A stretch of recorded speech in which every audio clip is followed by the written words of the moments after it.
Alright, so we're now on question 8, which is simple and straightforward. So here what we have is, they want us to find the dy dx first of all of y is equal to natural log of 1 plus cosine 2x. So we've been looking at this kind of a question. So feel free to pause the video and look at it. So whenever you're trying to determine the derivative of a natural log, I said whatever is attached there, if you're going to call that natural log of u, it means the result is going to be u prime over u itself. So therefore, our u prime is supposed to be the derivative of what is in the brackets. Okay, so let's try to determine that. Let our u be equal to whatever is in the brackets. Now, what's u prime? So a constant will be eliminated. What's the derivative of cosine? Derivative of cosine is negative sine. Okay, now multiplied by the derivative of whatever is attached to cosine, which is going to be a 2. So therefore your result becomes negative 2 sine of 2x over the original, which is just 1 plus cosine of 2x. Simple and straightforward. That is how you go about it there. There's nothing more, there's nothing less. So we've determined the derivative. Now they want us to determine the exact derivative at the point where we have 3 pi over 4 comma 0. So what we're interested in to find the exact value is the value of x. So the value of x is 3 pi over 4. So we have to substitute in. So negative 2 sine 2, where there's x, we put 3 pi over 4. Denominator there, what do? We do the same. So we have 1 plus cosine 2, where there's x, we have 3 pi over 4. Take note. Alright, so proceed. So you notice that at this point, the 2 there is 1, the 2 there it's 2. 2 there it's 1, 2 there it's 2. So what you end up with is you have negative 2 sine 3 pi over 2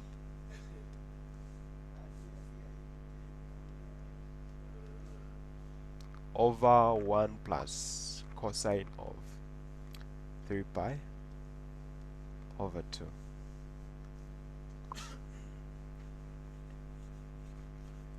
Now to make things easier here, we can go by the graphing to predict the values of 3 pi over 2. So we know that the sine graph starts from 0 in this manner. So this is 0, that's pi over 2. This is pi. That is 3 pi over 2. And that is going to be a 2 pi. Right? So 3 pi over 2, you notice that it's basically at the bottom there. So that is at negative 1. So therefore, sine of this is going to give us negative 1. How about the cosine? Now the cosine graph behaves in a different manner in that it starts from there. Okay. So you notice that at this point, 3 pi over 2, it's at 0. So you can actually try that. That's a 270 on a calculator. Cosine of 270 should be a 0. So what you have is the y prime is going to be negative 2, negative 1, where there is sine 3 pi over 2, and then 1 plus a 0. So we basically end up with a positive 2 on top divided by 1, which is just a positive 2. So what is the exact value of the derivative about that point for the first one?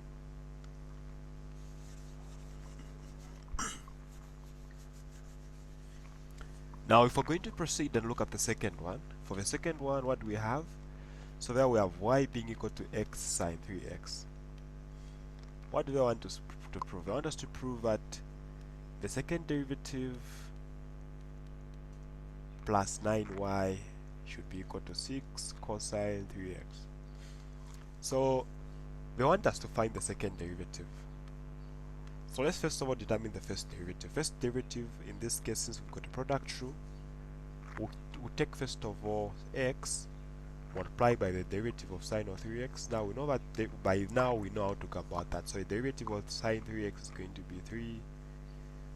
What's the derivative of sine? It's a cosine, right? Derivative of 3x is a 3, so it will be 3 cosine 3x. And then plus, we'll now go by sine 3x. What's the derivative of x? It's a 1. So our y prime becomes 3x cosine 3x plus sine 3x. Now we don't want us to end at this point, we want us to determine the second derivative. So let's go on and determine the second derivative by differentiating the first derivative. So here we also have a product rule. So 3x multiplied by, what's the derivative of cosine 3x? So derivative of cosine is negative sine.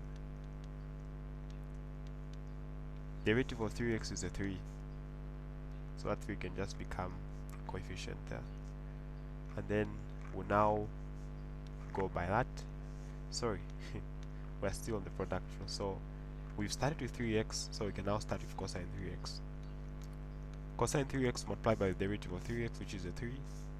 The 3 can just become the coefficient there. So we are done with the product rule. Now plus, what's the derivative of sine of 3x? It's cosine 3x. What's the derivative of 3x? It's a 3.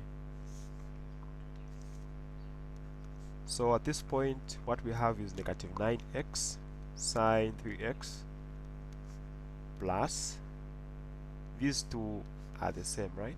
So if you add them, they're going to give us 6 cosine 3x.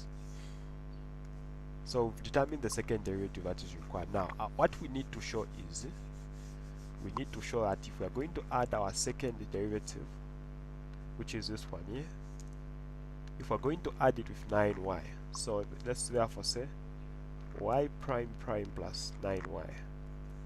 So y prime prime is negative 9x sine 3x plus 6 cosine 3x. Now plus the 9y. Now the 9y. Now what is our y? Our y is that. So it means we're going to have 9x sine 3x after we substitute in. Okay? So this part and that part we subtract, therefore what remains is 6 cosine 3x. So at that point you can clearly see that we've now proven, right? We've proven from the left hand side. So left hand side is clearly equal to the right hand side. Okay? So these are simple and straightforward questions. Now if we proceed to the third one and look at it, here we are told our y is equal to secant of x plus tangent of x. Prove that dy dx minus y tan x is equal to 1. You have to prove that. So before we can prove, what is required in our proof is just dy dx. So we just differentiate this. So I hope you know how to go about derivatives of trigonometric functions. What's the derivative of a secant of x? So what is secant x tan x, if in case you didn't know? Secant x tan x. So now, for the sake of people like forgetting like me, if you have secant of x is the same as 1 over cosine of x. So if I ask you to differentiate secant of x, if you've forgotten, you know that it's equal to 1 over cosine of x. You can use the quotient rule to basically prove it. So the quotient rule tells us if this is your u over v, you're supposed to start with your v, multiply by the derivative of what is on top, which is a 0, minus, now you can go with your u, which is a 1, derivative of cosine is negative sine, over, for the denominator, you square v squared, you square v, so it becomes cosine squared of x. So we are going to remain with positive sine of x over cosecant squared of x. So it will be cosine of x multiplied by cosine of x. I can put the 1 on top. At that point I understand that sine over cosine is tan, 1 over cosine is secant. So that's where it comes from. That's where that comes from. So if you forget, it doesn't matter. What's the derivative of tangent of x? That's also another question to ponder. So in case you forgot it as well, you can go over it in the same manner. Okay?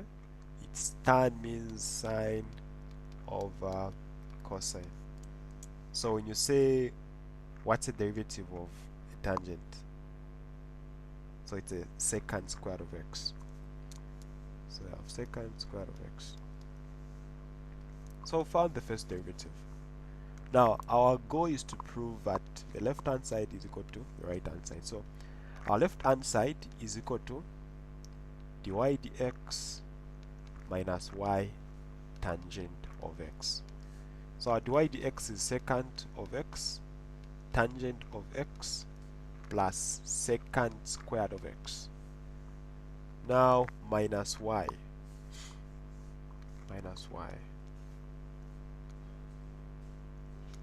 So what is our y? So our y is this. So secant of x plus tangent of x multiplied by tan of x. Okay, let's see what we're going to end up with. So we have secant of x tangent of x plus secant square of x. So if we multiply this with whatever is in the brackets there, we're going to have, for the first part, secant of x tangent of x plus tangent square of x. Let's see how far we can simplify this.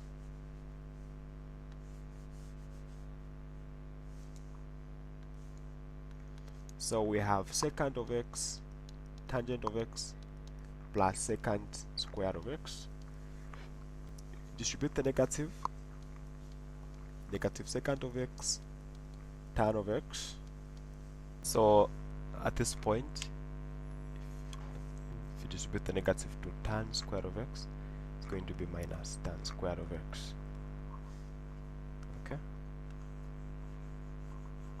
now let's try to collect the like terms. Again, here I see that this minus that is going to be a 0, so we remain with secant square of x minus tangent square of x. Now you know that secant square of x is the same as 1 over cosine square of x. Tangent is the same as sine square of x minus 1 over what? Over cosine square of x. So since we've got the common denominator there, if we get the top part, what's going to remain on top will be 1 minus sine square of x over the common denominator cosine square of x. So 1 minus sine square of x, we know it's cosine square of x, okay, from the first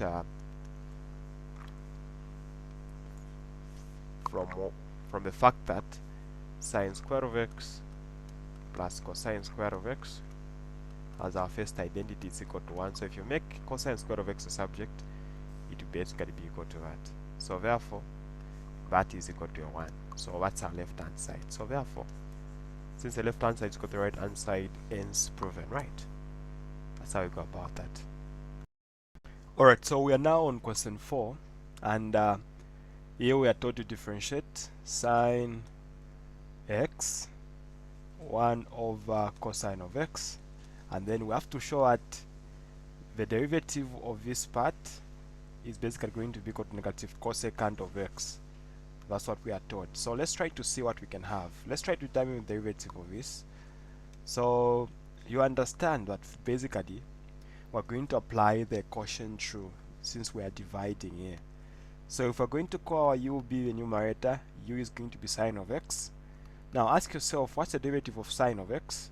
So u prime is going to be cosine of x. Of course, the derivative of x is a 1, so even if we multiply by 1, we have no difference there. Our v is a denominator, which is 1 minus cosine of x. Derivative of 1 is a 0, so v prime becomes, derivative of cosine is negative sine, but because of a negative that is there, it remains positive.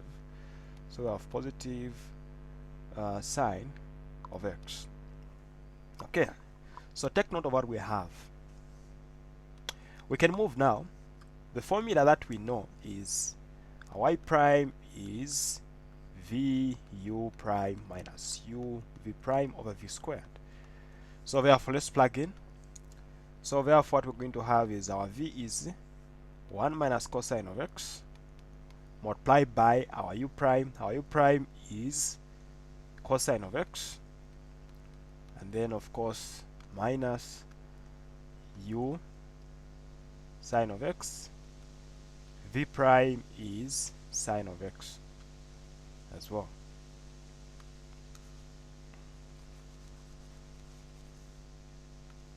So sine of x divided by the v itself, which is of course 1 minus cosine of x squared. That's our formula.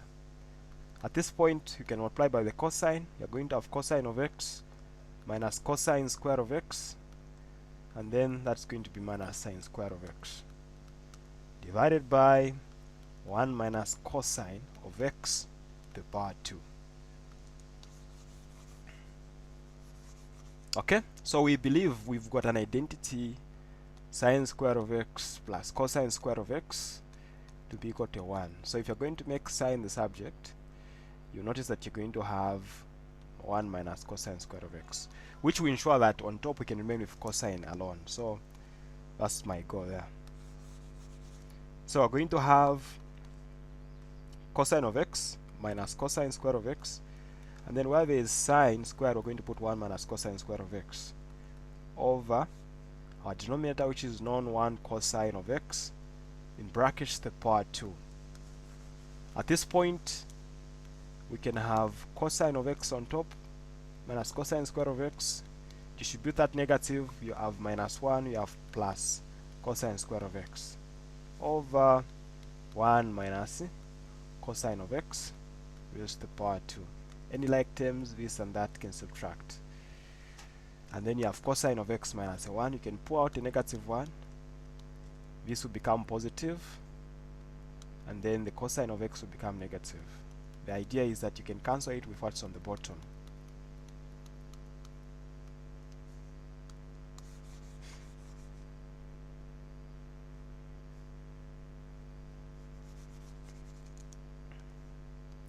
At this point, we have negative 1 minus cosine of x, and then on the bottom we have 1 minus cosine of x, and then 1 minus cosine of x. So this and that can divide, and ultimately remain with a negative 1 over 1 minus cosine of x. So that's our derivative. Okay, that's our simplest form of a derivative. Okay, so we've differentiated the very first part. Now they want us to show that the derivative of natural log of sine of x over 1 minus cosine of x is basically equal to negative cosecant of x. Is it true? Is it true? So I did emphasize earlier on that if you're going to differentiate the natural log, that is, if you're saying derivative of natural log of u, it's basically u prime over u. So therefore, we can just say the left-hand side. The left-hand side is what we've started with. So equal to derivative of that is going to be u prime, which is that part. So if we let our u be equal to sine of x over 1 minus cosine of x, then it's u prime over u. Now u prime is what we've already found, the derivative. It's negative 1 over 1 minus cosine of x. Now divided by our u. Our u is the original function, which is that, this part. So sine of that. Now when you are dividing, you can actually multiply by multiplying by a reciprocal, so that instead you can have 1 over cosine of x over sine of x. So at this point, this and that can divide, and then what remains is negative 1 over sine of x.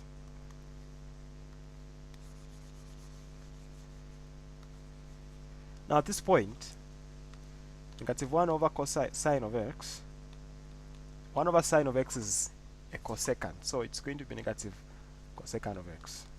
So therefore the left hand side has turned out to be equal to the right hand side, and hence we've shown. Simple and straightforward. Just apply the quotient rule, and then we've applied on how to differentiate the natural log. So apply the same concept to answer the next one. So here we have cosine of x over 1 plus sine of x. We have to differentiate that. So what do we know? or apply the quotient rule. So I'll try to go direct and see if you can follow through. So obviously our u is the top part, the bottom is our v. So start with a v. So it's going to be 1 plus sine of x multiplied by the derivative of u, the derivative of cosine. So u prime, derivative of cosine is negative sine. And then minus, so since we started with v, we'll end up with u now. So u is cosine multiplied by the derivative of the denominator. Derivative of 1 is 0, sine is cosine. Denominator is v squared, so our 1 plus sine of x. So you can see that it's basically heading in the same direction as in before. So this times that, it's negative sine of x, negative sine squared of x, minus cosine squared of x, over 1 plus sine of x in brackets raised to the power 2.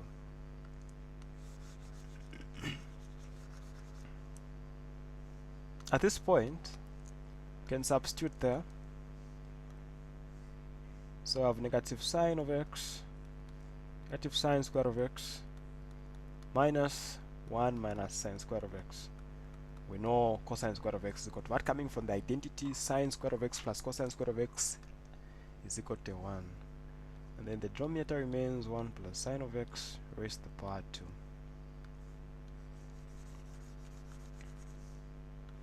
So we have negative sine of x, negative sine squared of x, minus 1 plus sine squared of x. Clearly, this and that can subtract.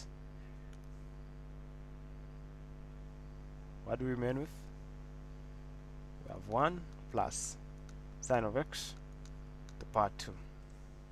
Next step, since we can see that on the bottom we only have positive, so we can pull out the negative, so that remain with, can start with a 1 so that it matches up with the denominator, and then sine of x. Denominator 1 plus sine of x coming twice. I've just expanded the denominator. So this and that can divide. You now have negative 1 over 1 plus sine of x. Now at this point, you have the choice. What you found is the derivative of this part. Now the question is asking us to show what the derivative of the natural log of that. So let's now try to answer the question.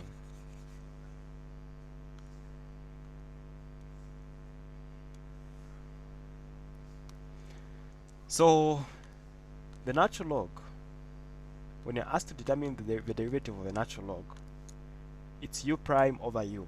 So our u prime is negative 1 over 1 plus sine of x. Now that's our u divided by the u prime, divided by u, sorry, itself. So our u itself is this very part.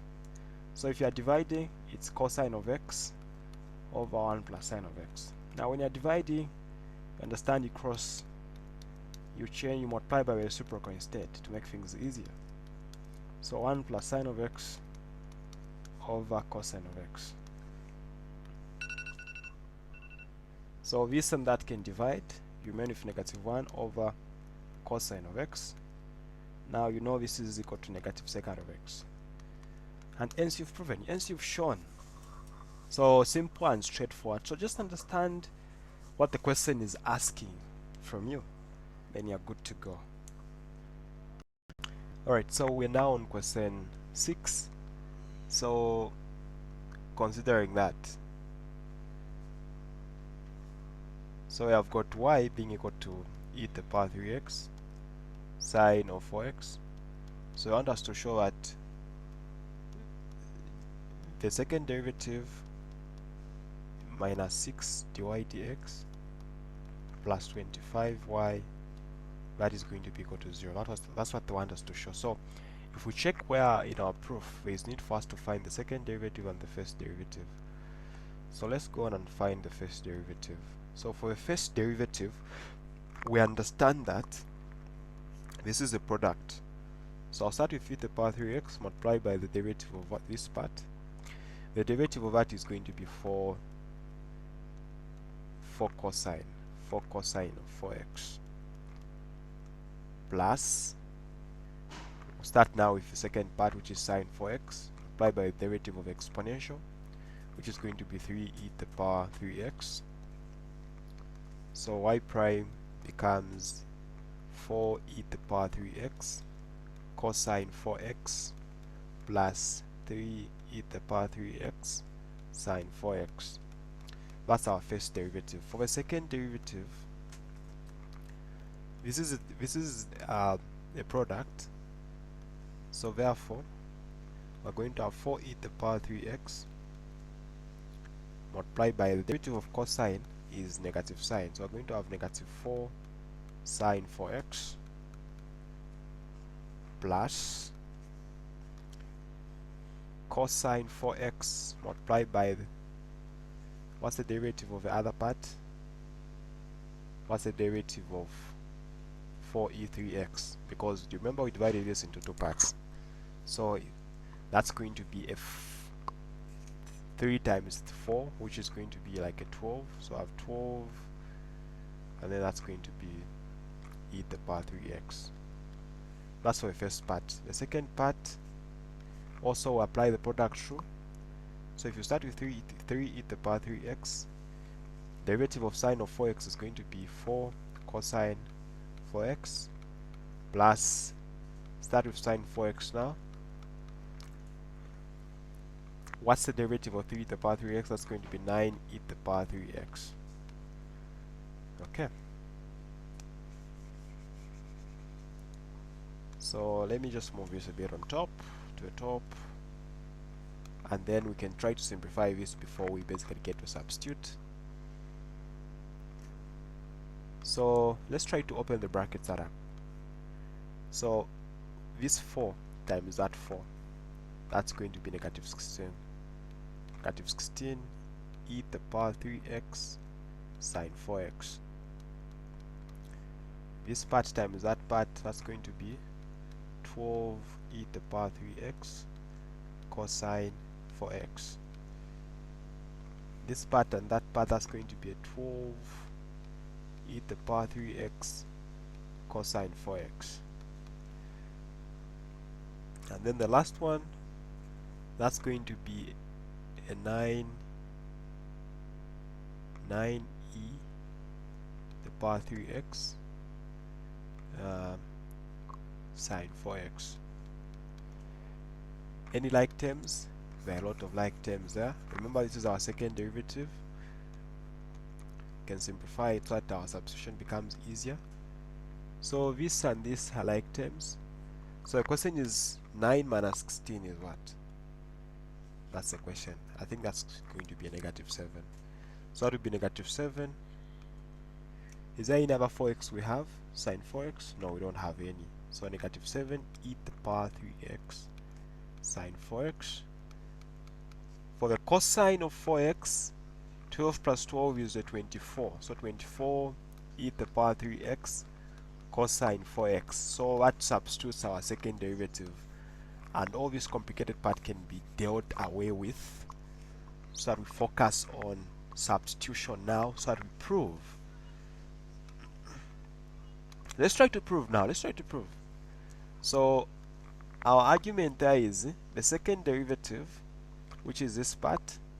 So I'll start my left hand side, negative 7e3x sine 4x plus 24 e3x cosine 4x minus 6. The first derivative is this part, so that will be 4e3x cosine 4x plus 3e3x sine 4x plus 25y. I'll just write it as it is, 25y. I think at this point we can now go on and start simplify. So therefore left hand side becomes negative 7e to the power 3x sine 4x plus 24 e to the power 3x cosine 4x. Let's now distribute the 6. 6 times 4 is negative 24 e to the power 3x cosine 4x times the 6 times the 3 there, sorry, that's going to be 18. 18 e to the power 3x sine 4x. That's plus 25y. Do we have any like terms at this point? Let's identify the ones having sine. So sine 4, sine 4. So 7 plus 18. That's 25, right? That's going to be a negative 25 e to the power 3x sine 4x. Then for the cosine of 4, these ones are subtracting, as we can see, they are of opposite signs. So that's eliminated already. Now we're remaining with plus 25y at the end. So 25y. So our y we can now substitute, which is our original function. That is obviously e to the power 3x sine 4x. So at this point, you have negative 25 e to the power 3x sine 4x plus 25 e to the power 3x sine 4x. So you can see that these are of opposite signs as well, and basically this is equal to a 0. So since the left hand side is equal to the right hand side, ends shown. And that's where question 8 ends.